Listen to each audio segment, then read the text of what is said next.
بسم اللہ الرحمن الرحیم۔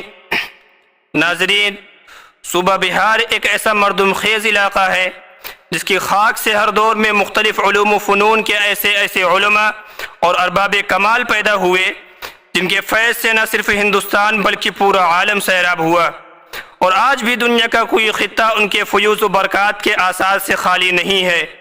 یہ بہار کی خوش قسمتی اور خوش نصیبی ہے جس پر اہل بہار کو فخر ہونا چاہیے۔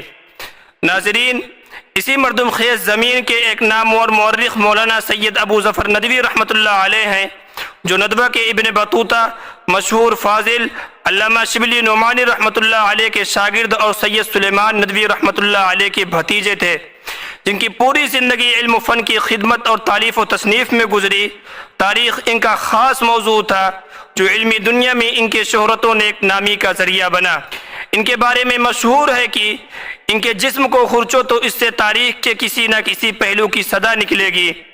انہوں نے اس موضوع پر 1 درجن سے زائد کتابیں تصنیف کی، جن میں سے ایک کتاب کا نام مختصر تاریخ ہند ہے، جس کی اہمیت و مقبولیت کا اندازہ سید سلیمان ندوی رحمۃ اللہ علیہ کی اس بات سے لگایا جا سکتا ہے جو انہوں نے اس کتاب کے دیباچے میں کہی کہ خدا کا شکر ہے کہ یہ کتاب ملک میں قبول کی نظر سے دیکھی گئی اور حوصلہ سے بڑھ کر اس کی قدر کی گئی۔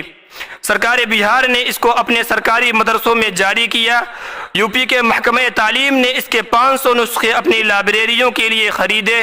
میسور کی حکومت نے بھی اپنے کتب خانوں کے لیے منظور کیا اور قومی مدرسوں میں بھی یہ داخلے نصاب کی گئی۔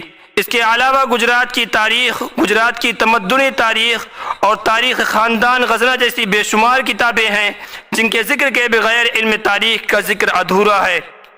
ناظرین، ندوہ کی یہ خوبی اور خصوصیت رہی ہے کہ وہاں کے طلبہ مختلف زبان کے ماہر ہوتے ہیں اور فراغت کے بعد کسی عصری کالج میں اعلیٰ عہدے پر فائز ہو جاتے ہیں۔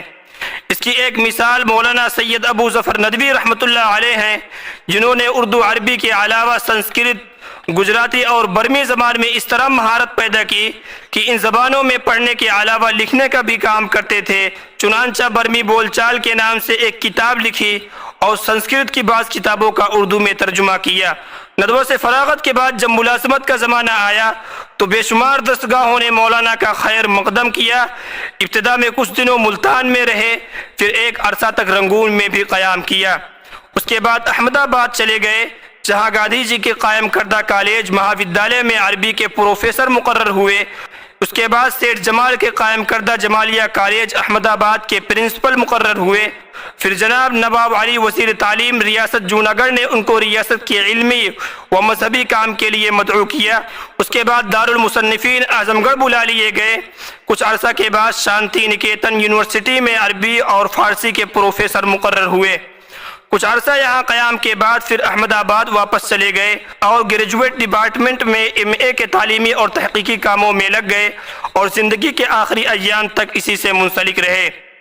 ملازمت کے ان تمام عرصوں میں مولانا نے تاریخ سندھ، تاریخ اولیاء گجرات، تاریخ بحرہ اور تذکرہ اقدس جیسی عظیم و بیش قیمت 28 کتابیں تصنیف کی اور ملک کے مختلف رسائل و اخبارات، ندیم، شہاب، معارف اور برہان وغیرہ میں سینکڑوں تاریخی و تحقیقی مضامین شائع کیے۔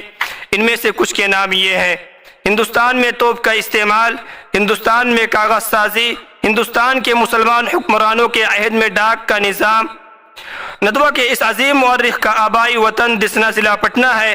ابتدائی تعلیم والد ماجد سے حاصل کی، پھر 12 سال کی عمر میں دارالعلوم ندوۃ العلماء میں داخل ہوئے اور یہیں سے فراغت حاصل کی۔ آپ کی تاریخ پیدائش 1889 عیسوی ہے اور تاریخ وفات 1958 عیسوی۔